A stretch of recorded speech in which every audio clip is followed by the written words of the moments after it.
Thank you very much. As a proponent of the written word, I brought some. I really appreciate you coming out and sitting so close to each other today. My name is Scott Hutchins, and I was a Stegner Fellow here some years ago, and I have the honor of teaching in the Stanford Creative Writing Program. Many of you may be familiar with the program, but for those who aren't, I'll just do a capsule history. So the Stanford Creative Writing Program was founded in 1947 by Wallace Stegner, making it the second oldest creative writing program in the country. And over the years, the list of writers that has come through is just incredible. So we have Alan Gurganus, Tobias Wolff, Tilly Olson, Ken Kesey, Raymond Carver, ZZ Packer, Rick Barrett, Tom Gunn, N. Scott Momaday, Kevin Young, current U.S. Poet Laureate Tracy K. Smith, and in recent years, Solmaz Sharif, Javier Zamora, Adam Johnson, and Jesmyn Ward. And the list goes on. I'm just getting started.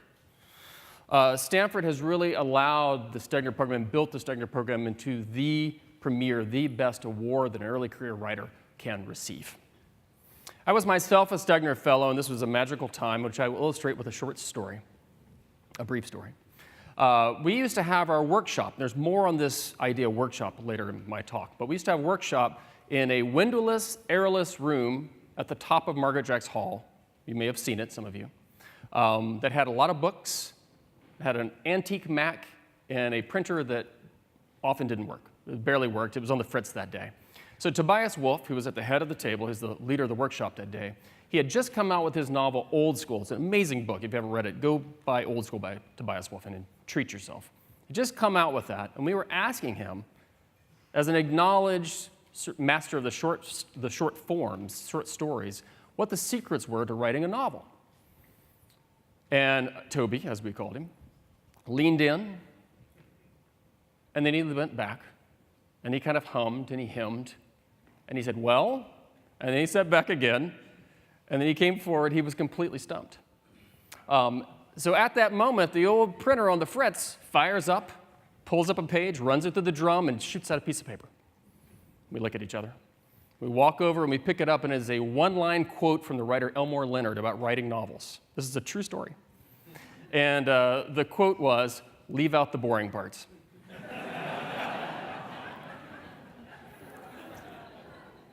So I start with that story because I want to start with that room, the workshop. And I want to talk about how the ideas of the workshop have changed in my time as a writer and in my time at Stanford. And I want to start just with some numbers. When I came here as a Stegner Fellow, we offered about 25 classes of creative writing to undergraduates and graduate students, sometimes over the course of the year. Now we offer more than 90.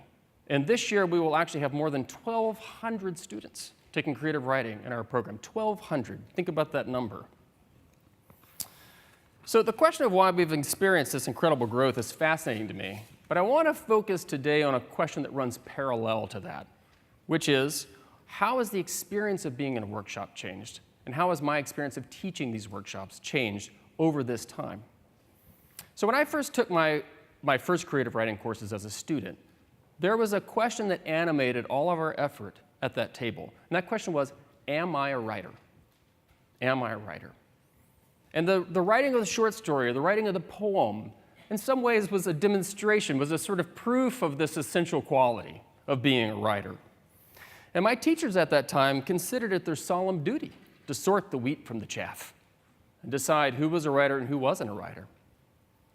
Now, I have enormous respect for those teachers, and I completely understand why they were doing this sort of sorting. But there was a problem, and that was that my teachers were often, I would say quite often, wrong. They would anoint a young writer who would go on to write nothing. They would discourage a writer who would struggle through to have a career. But that discouragement was always an enormous setback. I think some of the research on campus, particularly around Carol Dweck and growth mindset, points to some of these problems in that thinking. So there's another problem that I think we're having today with that question, which is that we have over 1,200 students. And they come from all walks of life here on campus. They are American Studies, Anthropology, English, History, CSRE, SimSys, STS, CS. I'll throw those acronyms in for you. We have graduate students. We have people from the medical school. We have people from the law school. We have DCI fellows. We have Knight fellows. Everyone is coming to this for some reason. And what all of the students tell us, one of the things that they love about this is that creative writing at Stanford has become a crossroads of the values and the inquiry and the disciplines that are happening at Stanford today. So as you can see in this landscape, the idea of am I a writer has become less useful. So we reached the chicken and the egg of this discussion. Did the necessary reframing of the question at the heart of our teaching reveal a previously undiscovered need? Or did the assertion of that previously undiscovered need on the part of the students change our teaching? And I don't know. The answer is I honestly don't know. But when I sit down at that table, taking that honored spot Tobias Wolff held with me, I'm very aware of the composition of my classes, and I'm aware of the questions that we're asking at that table. We're not looking at students and saying, is she a writer? Is he a writer? We're asking, what does it mean to write?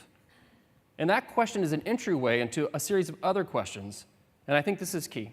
They're about meaning. What does it mean to be doing the things we're doing? What does it mean to be making the choices we're making? What does it mean to be doing the research we're doing? What does it mean to live this particular life? The value of taking a creative writing course at this moment in time on this campus is not for most of our students in the particular training in story making or the poetic line, though those trainings are absolutely essential. But it's in the way that writing, about rendering your life, your experiences, your observations, and your sensibilities into a work of art actually changes you. It changes your life. It changes the quality of your experience. Now, that may be a major change. That may be a change in a minor key. But what I feel certain when I sit at the head of that table is that my students will be changed. They'll leave that term changed. They will leave that term with a new equipment of and a new training and meaning. And it will be a boon for every major acronym on campus. Now, some of them will remember making stories and writing poems and think of that as a wonderful pause in their professional development. And some of them will go on to write more. And here's the funny thing. We have a word for people who devote their best time and energy and intelligence to writing. We call them writers. Thank you very much.